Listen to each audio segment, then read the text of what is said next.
So we're going to do a little demo on portrait painting. I'm working on a tile just to really run home that you can paint with acrylics on pretty much anything.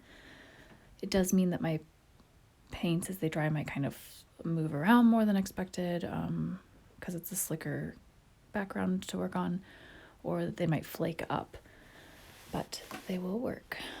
So when we're working with acrylics, and I know we're kind of looking at creating skin tones, we're looking at creating some soft, smooth blends, which is most of what we see when we're dealing with skin. We're going to build up in layers. So first thing I did was just color everything a solid kind of mid-tone, and now I'm starting to add the warmth and the lighting colors.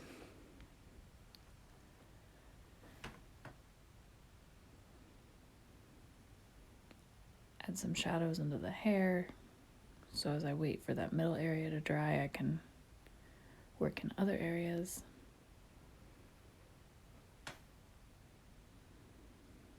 So I think something that's important to remember when we're working with acrylics is that a lot of times, right up until the end, they kind of look like a mess. As you're building up these layers and they can get kind of patchy, they often look crazy and you're thinking, what have I done? And everything's going to be bad. But remember that you can work with them and keep working and really fine tune what you're aiming for and how smooth your blends are. You can see that the paint pulled up on me a little bit there. You've got time and you've got lots of layers in order to do it, and you're going to end up with just fine result, and it's totally normal if partway through it looks crazy. So I've added a lot of warmth in areas. I've gone ahead and added that purpley red shadow area, and now I am starting to add in my highlights and define the planes of the face.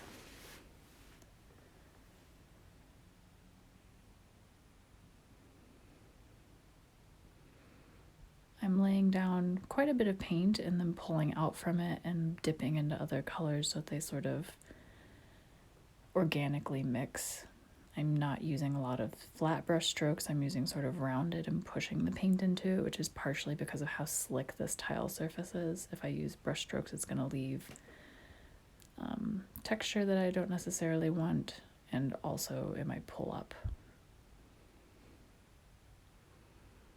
I'm using a round pointed brush that's very similar to some of the ones you've seen me use with my watercolors.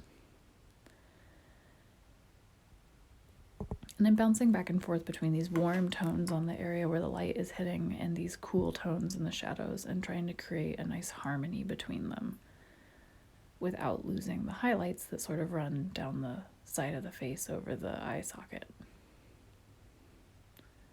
When we're creating skin tones, it's important to look at a reference. You see skin has a lot of green areas, it has a lot of pink areas, there's little pools of red in areas where the blood comes closer to the surface, there might be blues. So everyone's skin has different undertones that, depending on light, you can see more of or less of. We have areas that are warmer because of light hitting them or because we're flushed. So all of these things come into play. There's not really a flat skin tone that's ever going to work for everybody or in every light, even on the same person. So it's important to have a good reference that you're going off of. So I've let this dry. You can see it's still pretty choppy, but we're starting to get the planes of the face in. I've got some of those green undertones, a little bit of the reds and the purples, and also the yellows and the highlights are starting to come in. I'm going to bump some green into these shadows to help cool them down.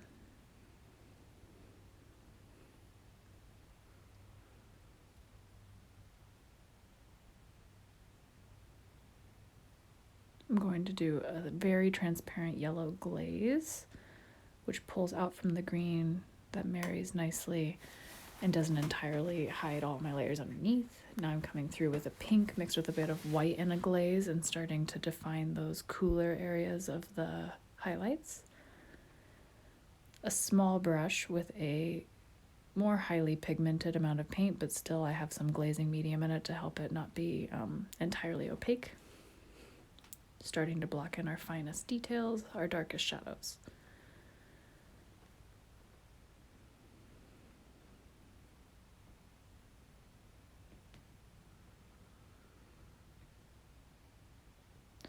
You can see that I often use my finger to sort of dab or pat out on the edges of brush strokes. I have always done that. I like it because it sort of just settles it in and creates a smudging effect. You could probably do the same thing with a very, very soft paintbrush with no paint on it, or even a bit of clear medium would be great.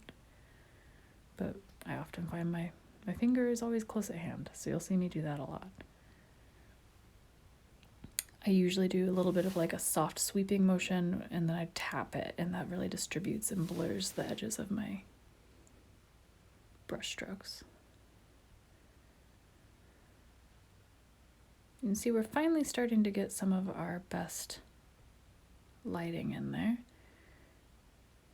Reminding you to always find the bounced areas of light. So we might have the darkest shadow at our nostril, but we often also have a highlight right on the other side of it to push that forward, a highlight at the top of the corner of the mouth, and a shadow right underneath it.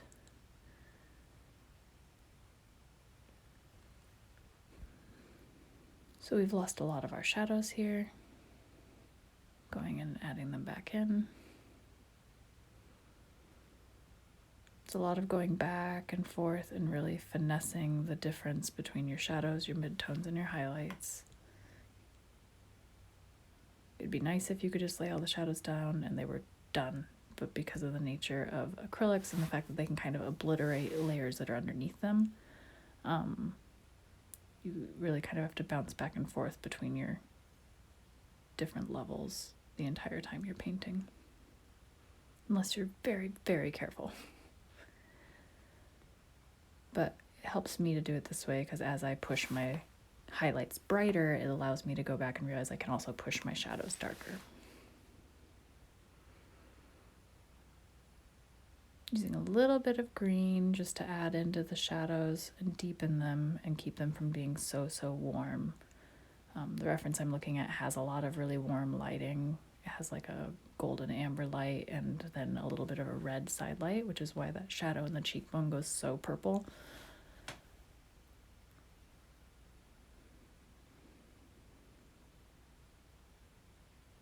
This pass has a lot of medium in it, which is why I'm kind of using it to brush over the shadow areas and blur them into the areas that I'm really working on. More medium, more transparent, which means that I don't have to be as careful where I put it down. It's going to pick up in the light areas and just sort of tint the other areas, right?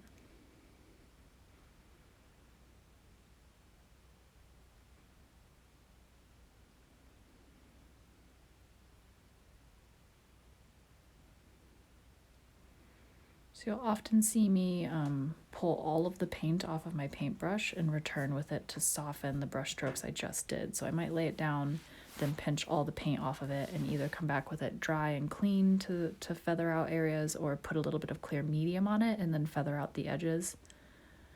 Both are techniques that I use all the time to soften how my layers kind of blend into the layers that were already there. So right now that was laid down, I just went with a bit of clear medium and feathered the edges. Same technique. It softens it, it picks up some of the paint you just laid down and also distributes it in a more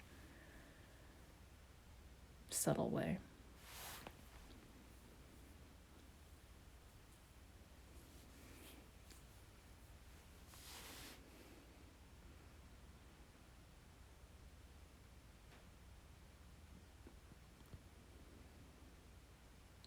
So there you have it.